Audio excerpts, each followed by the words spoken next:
तीन mid cap funds के बारे में इस वीडियो के अंदर बात करने वाले हैं जो कि काफी ज्यादा कंसिस्टेंट मिड कैप फंड्स हैं एंड परफॉर्मेंस इनकी लॉन्ग टर्म की काफी ज्यादा शानदार है। अब देखिए, मिड कैप फंड्स के अंदर हम तभी इन्वेस्टमेंट करते हैं जब हमारा गोल 8+ इयर्स का मिनिमम होता है। तो अगर आपके गोल के अकॉर्डिंग ये फंड पोर्टफोलियो के अंदर सूटेबल होते हैं तो इनको डेफिनेटली आप एनालिसिस पर्पस के लिए, कोई रिकमेंडेशन नहीं है, एनालिसिस पर्पस के लिए, रिसर्च पर्पस के लिए आप इनको यूज जरूर कर सकते हैं। तो पहला फंड हमारे पास निकल के आता है एचडीएफसी का मिड कैप फंड। अब एचडीएफसी मिड कैप फंड का जो साइज है वो 85,000 करोड़ को भी यहाँ पे क्रॉस कर चुका है, तो बहुत बड़ा फंड है। ऐसे में 0.77% का ये एक्सपेंस रेशियो यहाँ पे चार्ज करता है। इसके अलावा कैटेगरी का जो टर्नओवर रेशियो है वो 75 है, लेकिन इसका जो टर्नओवर रेशियो है इसके पोर्टफोलियो का वो सिर्फ 18 है। तो यहाँ पे आपको दिख रहा है कि कितना कम ये चेंज करते हैं अपने पोर्टफोलियो के अंदर में। बाई एंड होल्ड की स्ट्रेटजी पे बहुत ज्यादा ये स्टिक है, अपने वैल्यू इन्वेस्टमेंट की स्ट्रेटजी पे बहुत ज्यादा ये स्टिक है। एंड जो भी ये परफॉर्मेंस निकाल के दे पा रहे हैं बाई एंड होल्ड स्ट्रेटजी के थ्रू ही निकाल के दे पा रहे हैं। अगर इनके हम पास्ट परफॉर्मेंस की बात करते हैं तो पास्ट में लास्ट 10 इयर्स में ऑलमोस्ट 19% का रिटर्न ये जो स्कीम है वो टच कर रहा है। 7 इयर्स में 21% तक जा रहा है, 5 इयर्स में 23% तक जा रहा है, 3 ईयर में 25% तक जा रहा है, 2 ईयर में 11% का है एंड 1 ईयर में भी ऑलमोस्ट 10% का रिटर्न बना के इसने दिया है। मैंने पहले भी कहा, वैल्यू स्ट्रेटजी ये लोग फॉलो करते हैं, ज्यादा बाई एंड होल्ड वाली स्ट्रेटजी फॉलो करते हैं। लंबे समय में हम देख सकते हैं कितना जबरदस्त परफॉर्मेंस इस फंड ने निकाल के यहाँ पे दिया है और काफी ज्यादा कंसिस्टेंट भी ये फंड रहा है। भले ही जब मार्केट में बहुत तगड़ी रैली चलती रहेगी तो कहीं कहीं पे ये थोड़ा पिछड़ता हुआ दिखेगा, लेकिन गिरावट का जब समय, मतलब बियर फेज जब मार्केट में आता है तो वहां पे ये अच्छा परफॉर्म करता है। ऑब्वियस सा रीजन है कि इनकी स्ट्रेटजी ही वैसी है। इंडेक्स एंड बेंचमार्क के अगेंस्ट में भी काफी बढ़िया इनका परफॉर्मेंस रहा है। रिस्क मैट्रिक्स पे आते हैं तो रिटर्न्स तो नॉर्मल सी बात है, हमने बात कर लिया, काफी बढ़िया है लास्ट 5 इयर्स का। लास्ट 5 इयर्स का जो स्टैंडर्ड डेविएशन है वो भी कैटेगरी एवरेज से काफी बेटर है इनका। शार्प रेशियो वो भी कैटेगरी एवरेज से बेटर है। सॉर्टिनो रेशियो भी कैटेगरी एवरेज से बेटर है। बीटा भी कैटेगरी एवरेज से बेटर है। तो जो 5 मेन रिस्क मैट्रिक्स होते हैं किसी भी स्कीम के, वहां पे ये फंड जो है लास्ट 5 इयर्स में काफी बेहतरीन यहाँ पे परफॉर्म करते हुए हमें दिखता है। तो यहाँ पे हमें दिख रहा है टर्नओवर रेशियो से भी, बीटा से भी, स्टैंडर्ड डेविएशन से भी कि वॉलेटिलिटी जो है, वॉलेटिलिटी वो पोर्टफोलियो में काफी कम है।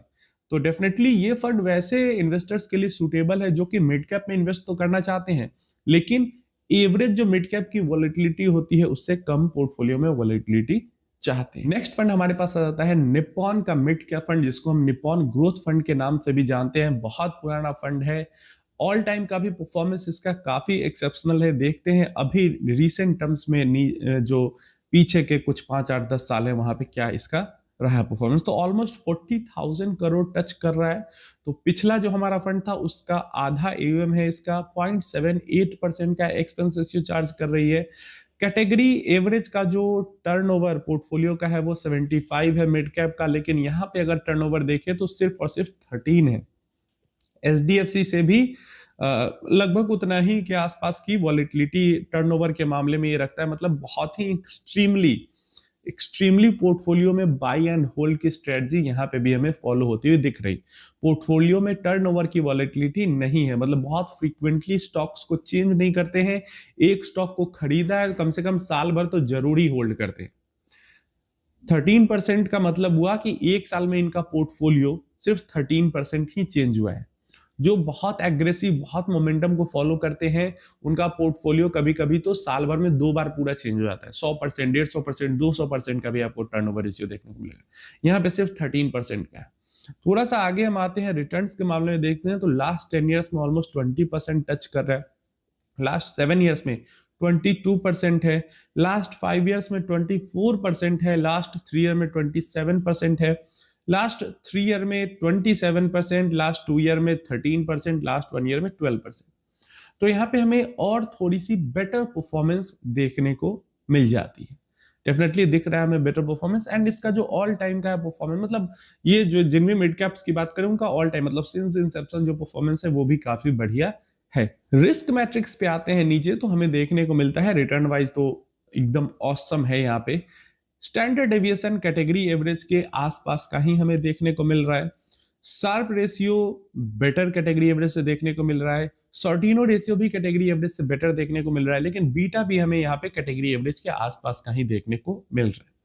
क्या चीज यहाँ पे हमें समझ में आती है कि ये जो फंड है निप्पॉन का मिड कैप फंड डेफिनेटली बहुत ऑसम परफॉर्मेंस है, लेकिन यहाँ पे एचडीएफसी वाला जो फंड था उससे ज्यादा वॉलेटिलिटी हमें इस फंड के पोर्टफोलियो में देखने को मिलती है। ऑब्वियस सी बात है, ये भी बाई होल्ड स्ट्रेटजी फॉलो करते हैं, बैलेंस्ड स्ट्रेटजी फॉलो करते हैं, लेकिन इनके पोर्टफोलियो के अंदर जो वॉलेटिलिटी है वो एचडीएफसी से थोड़ी सी ज्यादा है।